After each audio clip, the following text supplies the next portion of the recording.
Business പോയിന്റിന്റെ മറ്റൊരു വീഡിയോയിലേക്ക് സ്വാഗതം. ഇന്ന് നമ്മൾ പരിചയപ്പെടുത്തുന്നത് ഒരു വീട്ടിൽ തന്നെ തുടങ്ങാവുന്ന ചെറിയ മൂലധനം മാത്രം ആവശ്യമുള്ള കുറച്ച് സംരംഭങ്ങളാണ്.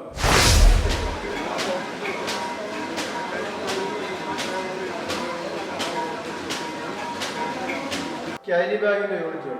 ക്യാരി ബാഗിലേക്ക് വരികയാണെങ്കിൽ രണ്ട് തരം ക്യാരി ബാഗുകൾ നമുക്കിന്ന് മാർക്കറ്റിൽ അവൈലബിൾ ആണ്.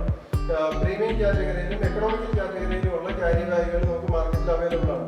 ഇത്തരം ക്യാരി ബാഗിന്റെ മെഷീൻ എടുക്കുകയാണെങ്കിൽ കംപ്ലീറ്റ്ലി ഓട്ടോമാറ്റിക് ആയിട്ടുള്ള മെഷീനുകളിൽ നമുക്ക് തുണിക്കടകൾ, ജ്വല്ലറികൾ, ബേക്കറികൾ, ഷോപ്പിംഗ് മാളുകൾ, സൂപ്പർ മാർക്കറ്റുകൾ ഇവിടെയെല്ലാം ഉപയോഗിക്കുന്ന പാക്കിംഗ് കവറുകൾ, അതേപോലെ തന്നെ വീഗോട്ടൻ ക്യാരി ബാഗുകൾ ഒരേ മെഷീനിൽ തന്നെ നമുക്ക് നിർമ്മിക്കാൻ പറ്റും.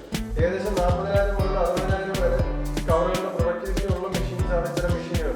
പേപ്പർ റെഗിലിംഗ് നമ്മൾ മെഷീനിലേക്ക് കൊടുത്തു കഴിഞ്ഞാൽ നമുക്ക് ഏതെങ്കിലും ബ്രാൻഡ് ചെയ്യണമെങ്കിൽ ആ ബ്രാൻഡിങ് ചെയ്ത് കട്ട് ചെയ്ത് പേസ്റ്റ് ചെയ്ത് ഗസറ്റും അപ്ലൈ ചെയ്ത് നമുക്ക് ഫൈനൽ നമുക്ക് കവറായിട്ട് നമുക്ക് ഔട്ട്പുട്ടുകൾ ഇത്തരം മെഷീനുകളിൽ ലഭിക്കും. ഇത്തരം കവറുകൾ നമുക്ക് ഇത്തരം എല്ലാ ഷോപ്പുകളിലേക്കും നമുക്ക് മാർക്കറ്റ് ചെയ്യാവുന്നതാണ്. ഒന്നുകിൽ നമുക്ക് ഹോൾസെയിലായി ഇതിൻ്റെ ഡിസ്ട്രിബ്യൂട്ടേഴ്സിന് നമുക്ക് ഡയറക്റ്റ്ലി കൊടുക്കാൻ ചെറിയ ലാഭം എടുക്കും. ഒരു കിലോയുടെ 10 രൂപ ലാഭം എടുക്കുന്നത് വിൽക്കാൻ പറ്റും.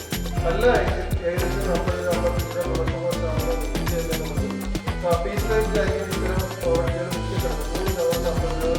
3 50 രൂപ 60 രൂപ 70 രൂപ റേറ്റിലായിരിക്കും വരിക. അത് നമുക്ക് കിലോയിലൊക്കെ കൺവേർട്ട് ചെയ്ത് കഴിഞ്ഞാൽ മാർക്കറ്റിൽ എത്രയാണ് റേറ്റ് എന്നുള്ളത് നമുക്ക് നോക്കാവുന്നതാണ്. ഇത്തരം വീഡിയോകൾക്കായി ചാനൽ സബ്സ്ക്രൈബ്